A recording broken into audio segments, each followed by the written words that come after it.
আওয়ামী লীগ কি দল হিসেবে কোথাও গুলি করার নির্দেশ দিয়েছিল? দেয় নাই। আওয়ামী লীগের নেত্রী এবং প্রধানমন্ত্রী একই ব্যক্তি, এবং উনি নির্দেশ দিয়েছেন কি দেন নাই সেটা কোর্ট বিচার করবে। ওনার নির্দেশের দায়িত্ব আওয়ামী লীগের লাখ লাখ নেতাকর্মী নিতে হবে কেন? তাদের দল তো এটা বলে নাই, তারাও সেটা বলে নাই। লাখ লাখ নেতাকর্মী তো বাড়ির ভেতরে ছিল, তারা আন্দোলনের যোগ যদি নাও দিয়ে থাকে, আন্দোলনের বিরোধিতাও করে নাই। লজিক্যালি হুমায়ুনুর কিন্তু বলেছেন আইনজীবীরা যারা উল্টাপাল্টা কাজ করে নাই তারা যেতে পারছে, তারপরে শ্রমিক কৃষক যারা উল্টাপাল্টা কাজ করে নাই তারা শ্রমে যেতে পারছে, ডাক্তার যারা উল্টাপাল্টা করে নাই তারা ডাক্তারি করতে পারছে। তাহলে আওয়ামী লীগের নেতাকর্মীরা কেন তাদের দলটা করতে পারবে না? তারা তো এগুলো তো অংশ নেয় নাই। যারা অংশ নেয় নাই তাহলে কেন তারা দলটা করতে পারবে না? দলটা কেন নিষিদ্ধ করলেন? এইটা কোর্টে গিয়ে আলোচনা করতে হবে। আমার বক্তব্য এইটাই, যে তাদেরকে আত্মপক্ষ সমর্থনের সুযোগ দেন। বিকৃত মস্তিষ্ক হয়ে যায় যদি কেউ, অথবা ধরেন কেউ যদি এমন হয়ে যায় যে অন্যায় সিদ্ধান্ত দিতে থাকে, অথবা একটা দল, আপনি অন্যভাবে চিন্তা করেন, এই দলের ভোটাররা তো দলটাকে ভোট দিতে পারে নাই। 2014 সালের সময় থেকে যে বলা হলো যে একটার পর একটা নির্বাচন খারাপ হচ্ছে, এই দলের যারা ভোটার তারাও তো এই দলের পক্ষে বিপক্ষে ভোট দিতে পারে নাই, এই দলের ব্যাপারে কোনো সিদ্ধান্ত দিতে পারে নাই। এই দলটাকে হাইজ্যাক করেছিল কিছু লোকজন এবং কিছু নেতা, এবং সেই সব নেতা এবং সেই সব লোকজন তো এই দলের সাথে থাকেও নাই, তারা সব এখান থেকে পালিয়ে গিয়েছে। দলের লাখ লাখ কোটি কোটি নেতাকর্মীকে এতিম বানিয়ে রেখে তারা চলে গিয়েছে। তাদেরকে পয়সার অভাব হচ্ছে? দুবাই তাদের বাড়িতে তালা বন্ধ করা আছে? সিঙ্গাপুরে তারা যে টাকা সরিয়েছেন সেইখানে কি সিঙ্গাপুরে তাদের বাড়ি বন্ধ হয়েছে? কিংবা আপনি নিউ ইয়র্কে গিয়ে যারা থাকছেন তাদের নিউ ইয়র্কের বাড়ি থেকে গ্যাসের সংযোগ বিচ্ছিন্ন হয়েছে? তাইলে তারা চলে গিয়েছেন, তাদের বিচার করেন। কিন্তু দলটা স্থগিত অবস্থায় আছে। এই দলটাকে, এই দলের লোকদেরকে আইনের আশ্রয় নিতে দেন। তারা যদি তাদের দলকে রিভাইভ করতে চায় তারা সেটা পারবে না কেন? তারা তো আন্দোলনে অংশ নেয় নাই, তারা কোনো বিরোধিতাও করে নাই 24-এর, তারা তো বাড়ির মধ্যে ছিল। যে যুক্তিতে আইনজীবীরা গিয়ে এখন আইন প্র্যাকটিস করতে পারছেন, সেই একই যুক্তিতে এইবার আসেন শফিক নামে এক ভদ্রলোক, এখন আমি বলতেই পারি উনি অভদ্রলোক, কারণ উনি কি করে স্ট্যাটাস দেন যে সিলিং পং একটি বাংলা সুন্দর শব্দ, সেটা আবার ইংলিশে লেখেন। শফিকের এই সিলিং পং মন্তব্যের দায়িত্ব কি ডক্টর ইউনূস নেবেন? উনি তো 18 মাস তাকে শুধু পালেনই নাই, আইন ভঙ্গ করে উনি তাকে ক্যাবিনেট মিটিংয়ে, মন্ত্রিসভার বৈঠকে অংশ নিতে দিয়েছেন, এটা শফিক সাহেব বলেছেন। তাহলে এই সিলিং পং এর দায়িত্ব কেন ডক্টর ইউনূস নিবে না? নেওয়া উচিত। কিন্তু আমি মনে করি যে নেওয়া উচিত না। কেন? কারণ ওইটা ব্যক্তির দায়, শফিকের দায়। তাহলে ব্যক্তি যদি অন্যায় করে থাকে, ব্যক্তি নেতারা যদি চুরি করে থাকে, সেই সব ব্যক্তি নেতার চুরি এবং ব্যক্তি নেতার অন্যায়ের দায়িত্ব কেন পুরো একটা দলের কোটি কোটি সমর্থক এবং কোটি কোটি যারা এই দলটা করতে চায় অথবা চেয়েছে তারা কেন নিবে? কিন্তু নিতে বাধ্য করা হয়েছে। এবং এই বাধ্য কে করেছেন? ইউনূস করেছেন। এটা তো কোনো রাজনৈতিক দলের সিদ্ধান্ত না, এটা তো কোনো নির্বাচিত সরকারের সিদ্ধান্ত না।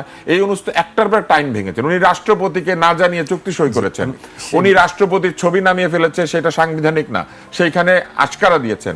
উনি সরকারি ভেকু ব্যবহার করে সরকারি প্রপার্টি ধ্বংস করতে দিয়েছেন। আজকে বলতে কোনো বাধা নাই, 32 নম্বর তো সরকারের প্রপার্টি, এটা তো প্রত্নতত্ত্ব অধিদপ্তরের কাছে হস্তান্তরিত সম্পত্তি। উনি করেন নাই কি? এইবার আসেন ডক্টর ইউনূস যদি ভবিষ্যতে কোনো মামলায় দোষী সাব্যস্ত হন, গ্রামীণ ব্যাংক বন্ধ করে দিবেন? এটা কোনো উত্তর আছে? এইবার আসেন ন্যায় বিচার নিশ্চিত করার জন্য ট্রুথ অ্যান্ড রিকনসিলিয়েশন কমিশন হতে পারে, এটা হুমায়ুনুর বলেছেন।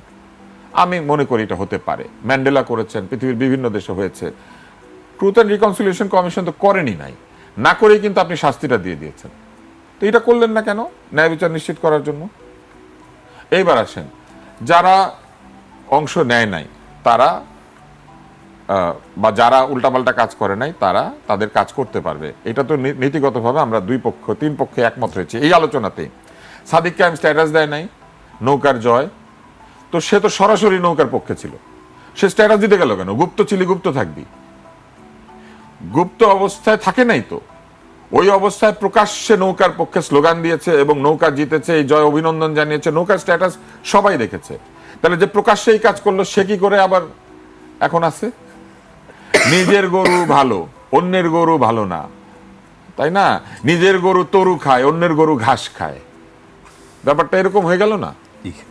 এই জায়গা থেকে, ডাবল স্ট্যান্ডার্ড থেকে বাংলাদেশকে বের হয়ে আসতে হবে। আপনি প্রেসিডেন্টকে নিয়ে প্রশ্ন করতে চাচ্ছেন। আমি প্রেসিডেন্টকে নিয়ে আমি আজকে একটি গণমাধ্যমে সাক্ষাৎকার বেরিয়েছে, আমি সেই সাক্ষাৎকারে একটু অংশ উল্লেখ করতে চাই। রাষ্ট্রপতি মোহাম্মদ শাহাবুদ্দিনকে না জানিয়েই যুক্তরাষ্ট্রের সঙ্গে চুক্তি করেছে অন্তর্বর্তী সরকার, এমন অভিযোগ তুলেছেন তিনি নিজেই। একটি গণমাধ্যমকে দেওয়া সাক্ষাৎকারে রাষ্ট্রপতি বলেছেন, রাষ্ট্রীয় গুরুত্বপূর্ণ চুক্তির বিষয়ে তাকে অবহিত করা সাংবিধানিক বাধ্যবাধকতা হলেও এক্ষেত্রে তা মানা হয়নি। ডক্টর ইউনূস কখনো সংবিধান মেনেছেন? উনি করের আইন মেনেছেন। উনি যে বাংলাদেশের যে ক্ষুদ্র ঋণ প্রতিষ্ঠান সংক্রান্ত যে আইন আছেন সেটাও তো মানেন নাই। বাংলাদেশে গ্রামীণ ব্যাংক একটি আদেশ দ্বারা স্থাপিত সংগঠন। এই আর্থিক প্রতিষ্ঠানটি একটা নির্দিষ্ট আদেশে তৈরি হয়েছে, এটার সঙ্গে অন্য কোনো আর্থিক প্রতিষ্ঠানের কোনো মিল নাই। তাহলে সেই আদেশের বলে এই প্রতিষ্ঠানটি কোনোদিনই ক্ষুদ্র ঋণদাতা ওই যে মাইক্রো ক্রেডিট প্রতিষ্ঠান হিসেবে পরিচিত ছিল না, কোনোদিন তারা সেটা চায়ও নাই। উনি ক্ষমতায় বসে এটাকে মাইক্রো ক্রেডিট প্রতিষ্ঠান বানিয়ে মাইক্রো ক্রেডিট আইনে যে কর সুবিধা পাওয়া যায় সেটা দিয়ে দিয়েছেন তার প্রতিষ্ঠানকে। উনি আইনের প্রতি শ্রদ্ধাশীল ছিলেন? উনি তো আইনের প্রতি শ্রদ্ধাশীল ছিলেন না। উনি কোন আইনকে তোয়াক্কা করেন না, উনি নিজের ইচ্ছা মতো চালিয়েছেন। চুক্তি করবেন উনি জনগণকে জানান নাই, অথচ উনি সবাইকে বলেছেন জনগণকে আস্থায় নিয়ে, জনগণের অভিপ্রায় দিয়েই তারা নাকি ওখানে বসেছেন। জনগণের অভিপ্রায় দিয়ে আপনারা ওখানে বসতে পারলেন? জনগণ কোথায় বলেছিল যে তারা চুক্তি সম্পর্কে জানতে চায় না? নন ডিসক্লোজার এগ্রিমেন্ট সাইন করতে জনগণ কোথায় তাকে রাইটস দিয়েছিল? এটাও জনগণের অভিপ্রায় ছিল, নন ডিসক্লোজার থাকবে, উনি কাউকে জানাবেন না, এমনকি রাষ্ট্রপতিকেও জানাবেন না। এমনকি যে রাজনৈতিক দলগুলি আছে যারা 2 দিন পরে ক্ষমতায় যাবে তাদেরকে সুযোগ না দিয়ে উনি এটা সই করে আসলেন, যে চুক্তির শুল্ককে ওই দেশের সুপ্রিম কোর্ট অবৈধ ঘোষণা করে দিয়েছে। আর উনি এখানে কারো কাছ থেকে কোনো মতামত না নিয়ে উনি এমন লোকের আগে সেটা সই করেছেন। আমি এই চুক্তির বিপক্ষেও না, এই চুক্তির মধ্যে বাংলাদেশের জন্য অনেক ভালো কিছু থাকতে পারে, but the process was not right. আপনি কাউকে জোর করে ধরে নিয়ে গিয়ে খাতনা করে দিতে পারেন না, খাতনা যতই স্বাস্থ্যের জন্য ভালো হোক না কেন। ঠিক সেই রকম আপনি জোর করে এই চুক্তিটা করতে পারেন না, চুক্তি যতই ভালো হয়ে থাকুক না কেন। এইবার আসেন, উনি প্রেসিডেন্টের ছবি যখন নামানো হয় উনি কিচ্ছু বলেন না, বরং এটাকে আশকারা দিয়েছেন। প্রেসিডেন্ট যতদিন প্রেসিডেন্ট আছেন তার ছবি আপনি নামাবেন কেন? ওই ছবি নিয়ে যদি কেউ মব করে আপনি তাকে ঢুকাবেন জেলখানায়, সেটা করেন নাই তো। বিভিন্ন জায়গাতে মব এমন অশ্লীল আচরণ করেছে, এমন গালিগালাজ করেছে, এমন আচরণ করেছে, এগুলি নিয়ে তিনি সম্পূর্ণ অন্ধের মতো অন্যদিকে তাকিয়েছিলেন। ছবি সবার আছে, জুতা অনেকের আছে, কার জুতা কখন কার ছবির উপর পড়বে উনি কোনোদিন চিন্তা করেন না। আজকে ঢাকা বিশ্ববিদ্যালয়ের ভিসি নাকি পদত্যাগ করেছেন শুনলাম। এই ভিসি ওখানে বসে থাকা অবস্থা আমাদের মতো অনেকের ছবি ঝুলিয়ে একদল লোক সেখানে জুতা পিটা করেছে। এই জুতা পিটার সংস্কৃতি উনি চালু করেন নাই ঢাকা বিশ্ববিদ্যালয়ের মধ্যে? ওনার প্রক্টোরিয়াল টিম তখন কোথায় ছিল? ঢাকা বিশ্ববিদ্যালয়ের মধ্যে এই কাজ করার অধিকার কি প্রক্টোরিয়াল টিম দিয়েছিল ওই লোকগুলিকে? যারা করেছিল তারা কি ঢাকা বিশ্ববিদ্যালয়ের ছাত্র? সকলেই ছাত্র ছিল। ওনারা টিএসসি কে ছাত্রদের জন্য নির্দিষ্ট করতে চেয়েছেন, ঢাকা বিশ্ববিদ্যালয়ে আইডি কার্ড চালু করে সে আইডির প্রবর্তন করতে চেয়েছেন। একটা পর্যায়ে ঢাকা বিশ্ববিদ্যালয়ের ভেতর দিয়ে গাড়ি চলাচল বন্ধ করে দিয়েছিলেন, আপনার মনে আছে? হ্যাঁ, কিন্তু ঢাকা বিশ্ববিদ্যালয়ের মধ্যে কেউ কাউকে জুতা পিটা করতে চাইলে সেটাকে অ্যালাউ করে দিয়েছেন। এই ভিসি হওয়ার উপযুক্ত যে অন্যের সম্মানকে মর্যাদা করতে পারে না, সেই ভিসিকে আমার সম্মান করতে হবে? আজকে যদি তার ছবি কোথাও যদি কেউ ঝুলিয়ে জুতা পিটা করে, আপনি জানেন আমি সেখানে যাব, আমি বাধা দিব। এইখানে আমার সঙ্গে উচ্চশিক্ষিত ভিসির তফাৎ। আমারও তো শিক্ষা নাই, আমি পিএইচডি না, ডক্টরেট না, আমি বিশ্ববিদ্যালয়ের শিক্ষক না, আমি হইতে পারি নাই। কিন্তু আমি জানি যে একজন ভিসিকে এইভাবে জুতা পিটা করা যায় না একটা ছবি ঝুলিয়ে।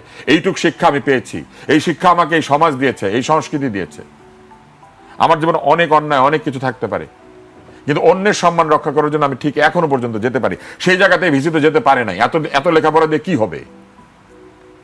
এত লেখাপড়ার মূল্য কি যে অন্য একজন শিক্ষিত লোকের মর্যাদাকে রক্ষা করতে পারে না?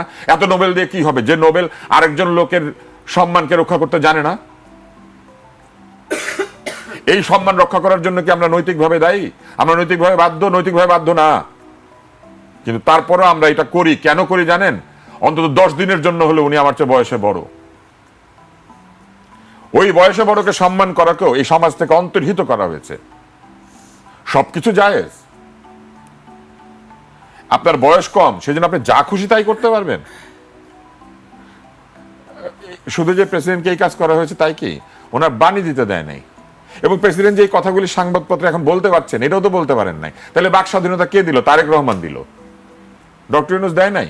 কারণ যে দেশে প্রেসিডেন্টের বাক স্বাধীনতা রহিত করা হয়েছিল বলে প্রেসিডেন্ট বলছেন, সেই দেশে ডক্টর ইউনূস দাবি করলেই হবে উনি মানুষকে কথা বলতে দিয়েছিলেন? দেন নাই। উনি নিজে কথা বলতে চেয়েছেন এবং ওনার লোকজন শুধু কথা বলেছে।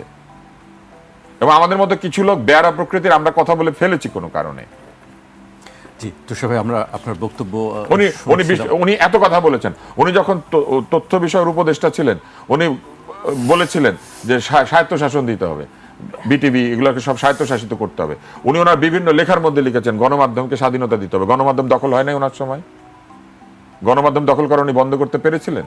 সাংবাদিকদের চাকরি চলে যাওয়া বিনা কারণে বন্ধ করতে পেরেছিলেন? উপদেষ্টাকে প্রশ্ন করার কারণে সাংবাদিকদের চাকরি চলে গেছে, উনি একটাবার বলেছেন সেই উপদেষ্টাকে যে এই কাজটা করা ঠিক হয় নাই। এবং শুধু কি তাই, আজকে যখন ওনার সময় কারারুদ্ধ করা হয়েছে সাংবাদিকদেরকে, ভুয়া মামলা দেওয়া হয়েছে সাংবাদিকদের বিরুদ্ধে, সেগুলো উনি বন্ধ করেছেন। উনি বেতার টিভিকে কেউ স্বায়ত্তশাসন দিতে পারে না। উনি না এসেছিলেন বাংলাদেশকে একবারে সংস্কার করে শেষ করে দিয়ে যাবেন? বেতার টিভির স্বায়ত্তশাসন নিশ্চিত করতে পেরেছেন? বেতার টিভির দলীয়করণ বন্ধ করতে পেরেছেন? দলীয় ভাবাপন্ন ব্যক্তিকে ডিজি বানানো বন্ধ করতে পেরেছেন? বাংলাদেশ টিভিকে, বাংলাদেশ টেলিভিশন, জনগণের টেলিভিশনকে দলের সম্পত্তি বানানোকে বন্ধ করতে পেরেছেন? বন্ধ করতে পারতেন, উনি করেন নাই। কারণ এইটাই ওনাদের নীতি ছিল। মুখে এক কথা, মনে আরেক কথা। আজকে যখন হাসনাত পাটোয়ারিকে প্রশ্ন করে, পাটোয়ারি হাসনাতকে প্রশ্ন করে, তাদের দলে মিটিং নাই, ফেসবুকে প্রশ্ন করে কেন? মিটিং করে জিজ্ঞেস করতে পারে না? একজন আরেকজনকে প্রশ্ন করতে গেলে ফেসবুকে এসে প্রশ্ন করতে হয়? কারণ একজন এমপি হয়েছে, আরেকজন এমপি ফেল করেছে। এবং শুধু এমপি হওয়ার কারণে, শুধু এমপি হতে চায় বলে তারা তাদের দলটাকে এমন একটি দলের সঙ্গে গিয়ে ঐক্য করিয়েছেন যে দলের সঙ্গে তাদের আদর্শের কোনো মিল নাই। তারা নিজেরাই বলে আমরা আদর্শের ঐক্য করিনি, আমরা ভোটের ঐক্য করেছি। ভোটের ঐক্য করে এখন দেখেন নেতারা অনেকে পাশ করে নাই। এক নেতা আরেক নেতাকে প্রশ্ন করে কিরে খুলে কেন, কেন কিরে খুলে কেন, এটা বলার জন্য কি আপনাকে হাসনাতকে জিজ্ঞেস করতে হবে? আপনারা করেন কি? আপনাদের দল নাই এখন? আপনাদের লোকজন নাই এখন? নাকি ক্ষমতায় গেলে শুধু পারেন? নিজের পছন্দের প্রধান উপদেষ্টা থাকলে তারপরে পারেন, না হলে পারেন না। তার মানে আপনারা ওই প্রধান উপদেষ্টার আশকারণে এগুলো করেছিলেন? কই কোনোদিন তো বলে নাই যে একটা বয়স্ক লোক সারা জীবন আমাদেরকে এসে বিতর্ক শিখিয়েছে, তাকে অপমান করছেন। কোনোদিন তো বলে নাই যার সিনেমা আমরা দেখি শাকিব খান, তাকে অবমাননা করছে। কোনোদিন তো বলে নাই, কোনোদিন তো ওই জুতার বিরুদ্ধে একটা কথা বলে নাই। স্নেহ আশা করে কিন্তু সম্মান দিতে প্রস্তুত না। জি, স্নেহ করার জন্য আমরা কি চুক্তি করেছি? তুষার ভাই, আমরা এই প্রশ্নের উত্তরগুলো হুমায়রা নূরের কাছে, যে দেশে প্রেসিডেন্ট সম্মান পায় না সেই দেশে আর কে সম্মান পাবে? বরং আমি তারেক রহমানকে ধন্যবাদ জানাই যে প্রেসিডেন্টকে সাক্ষাৎকার দিতে পেরেছেন। জি, অনেকগুলো প্রশ্ন তুষার ভাই রেখেছেন, একটু আবেগ ক্ষুব্ধই কবি প্রকাশ করেছেন।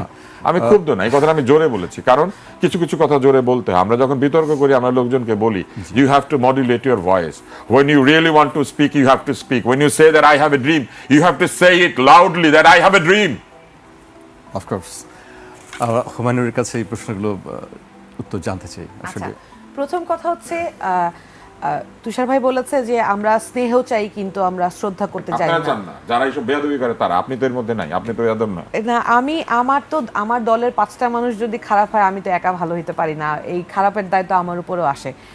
যেই কথাটা উনি বলেছেন, এই স্নেহ আমাদেরকে কেউ দেখায় নাই।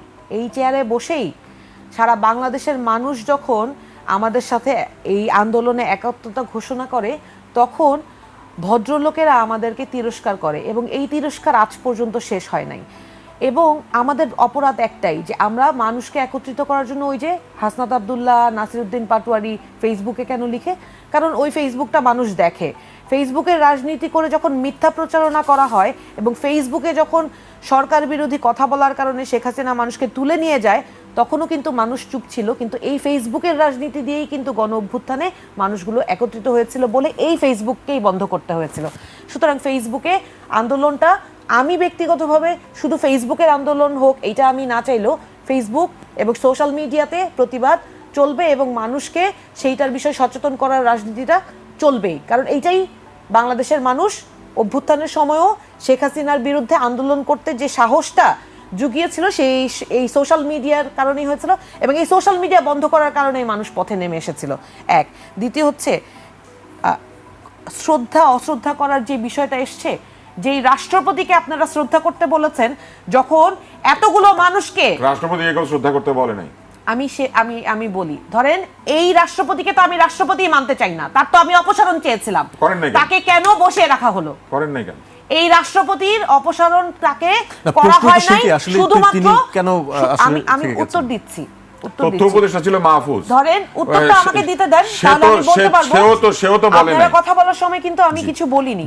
আমি আমার বিরুদ্ধে যত অভিযোগ, ধরেন ইউনূস সরকারের তুষার ভাই যখন কথা বলছিলেন ডক্টর মোহাম্মদ ইউনূসের প্রতি ওনার যত অভিযোগ, অনেক অভিযোগ তো আমরাও সাবস্ক্রাইব করি, কিন্তু দিন শেষে অভিযোগের খাতাগুলো শেষে এসে এনসিপির খাতায় উনি তুলে দিলেন। উনি বললেন যে নিজেদের পছন্দের ইন্টারিম বলে আমরা উনাদের সবকিছু এইভাবে মেনে নিয়েছি বা উনাদের দিয়ে এই ধরনের কাজ করানোর চেষ্টা করেছি, কিন্তু উনি একটা বার বলে নাই যে ইন্টারিম সরকারের মধ্যে বিএনপিরও পার্ট ছিল, অন্যান্য রাজনৈতিক দলেরও সম্মতিতে ইন্টারিম গভর্নমেন্টের বিভিন্ন রাজনৈতিক কর্মকাণ্ড চলেছে এবং যার প্রতিফলন এখন যে বাংলাদেশের পররাষ্ট্রমন্ত্রী সেই ইন্টারিম সরকারেরই লোক, সেইটা কেউ বলে না।